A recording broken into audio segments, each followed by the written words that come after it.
Hello দিসারেন, এখন এমন একটা টপিক নিয়ে কথা বলবো। মূলত এই ধরনের টপিক নিয়ে এই চ্যানেলে আলোচনা করা হয় না, এরপরেও এই টপিকটা নিয়ে কথা বলতে হচ্ছে, কারণ আই থিঙ্ক সবার জানা উচিত, সবার বোঝা উচিত যে কেন বাংলাদেশি নায়িকাদের নিয়ে সবার খুব একটা আগ্রহ কাজ করে না। এই যে রিসেন্ট টাইমে মাহিয়া মাহির হয়তো ফটোশুটগুলো দেখেছেন, ফটোশুটগুলো দেখে কি মনে হচ্ছে? হ্যাঁ, আমরা বুঝতে পারতেছি যে সে ফিল্মে কামব্যাক করতে যাচ্ছে, এজন্য সে বোঝানোর ট্রাই করতেছে যে হ্যাঁ আমি ফিট, আমি ফিল্ম করার জন্য একদম প্রস্তুত, এটাই তো সে বোঝানোর ট্রাই করতেছে। বাট তার ফটোশুটগুলো যদি দেখেন, তার সেই ফটোগুলো যদি দেখেন যেগুলো সোশ্যাল মিডিয়াতে ভাইরাল, দেখে কি মনে হয়, বা সেই ভিডিও ক্লিপগুলো দেখে কি মনে হয় যে এটা কোনো স্টাইল হতে পারে, এটা কোনো ফ্যাশন সেন্স হতে পারে? এমনিতেই আমাদের বাংলাদেশি নায়িকাদের নিয়ে অধিকাংশ অডিয়েন্সের কোনো আগ্রহ নেই। যতটা আগ্রহ সেটা কয়েকজন নায়ককে ঘিরে, 1 থেকে 2 জন, সর্বোচ্চ 2 জন। এর বাইরে আপনি আপাতত বাংলাদেশে রানিং ভালো কাজ দিচ্ছে, প্লাস প্রফেশনাল ভাবে কাজ করে যাচ্ছে, এরকম 1 থেকে 2 জন সর্বোচ্চ। এর বাইরে আপনি অন্য কোনো নায়িকার নাম নিতে পারবেন। আমরা যখন শুনি যে,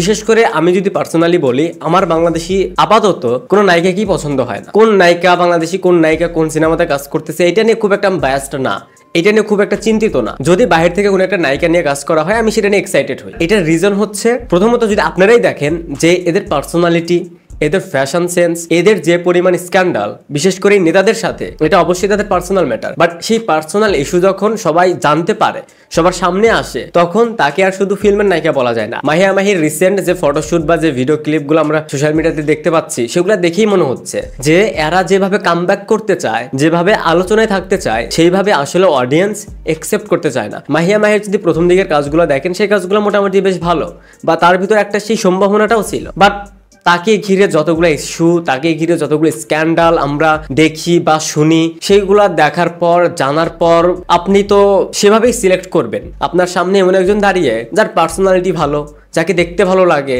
যার অভিনয় ভালো, তাকে ঘিরে স্ক্যান্ডাল রয়েছে, বাট সেটা ক্ষতিকর না। আর অন্যদিকে স্ক্যান্ডাল, অন্যদিকে অভিনয় পারে না, অন্যদিকে ফ্যাশন সেন্স ভালো না, অন্যদিকে পার্সোনালিটি ভালো না, আপনি তখন কাকে চুজ করবেন? অবশ্যই যাকে দেখতে ভালো লাগে, যে অভিনয়টা ভালো করে, যার পার্সোনালিটি আপনাকে মুগ্ধ করে, আপনি তো নিঃসন্দেহে তাকেই সিলেক্ট করবেন বা তারই ফ্যান হবেন। বাংলাদেশে 1-2 জন বাদে আপনি লিস্ট দেখেন, যারা যারা রানিং কাজ করছে বা যারা কাজ করছে না, তাদের ভিতর থেকে আপনি দেখেন যে ফিল্মের নায়িকা হিসেবে পারফেক্ট আসলে কে, যে একটা কমার্শিয়াল ফিল্ম বলি বা ক্লাসিক ফিল্ম বলি, সে এটার জন্য একদম পারফেক্ট। যারা বলেন যে বাংলাদেশে এত এত নায়িকা থাকতে কেন বাহির থেকে নায়িকা নেওয়া হয়, তাদের কাছে আমার কোশ্চেন যে এত এত নায়িকা কোথায় দেখলেন আপনি? যে শুধু একটু দেখতে সুন্দর হলে, একটু সোশ্যাল মিডিয়াতে ফলোয়ার থাকলেই কি সে আসলে নায়িকা, সে আসলে ভালো অভিনেত্রী হয়? আমি 100% শিওর আমার চ্যানেলের আপাতত 60% অডিয়েন্স বাংলাদেশি নায়িকাদের নিয়ে খুব একটা ডিপলি চিন্তা করে না, বাংলাদেশি নায়িকাদের নিয়ে খুব একটা ভাবে না। 1-2 জন ভালো কাজ করছে, তাদেরকে অ্যাপ্রিসিয়েট করা হয়। আমি তাদের নাম বলছি না, বা আমি যাদেরকে নিয়ে সমালোচনা করছি তাদের নামটাও বলছি না, বাট যারা আমার রেগুলার ভিউয়ার্স, তারা জানেন যে আমি কোন ভিডিওতে, কোন মুভি দেখার পর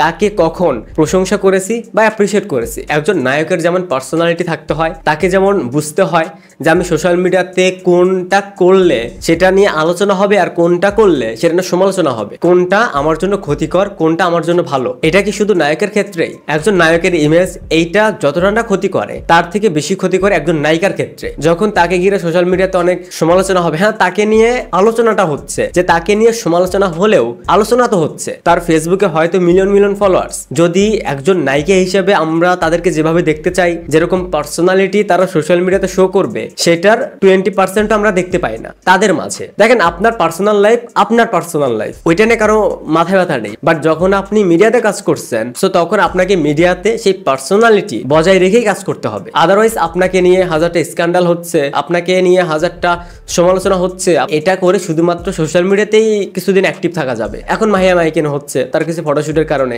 কয়েকদিন পর দেখবেন যে আরেকজনকে নিয়ে আলোচনা হচ্ছে।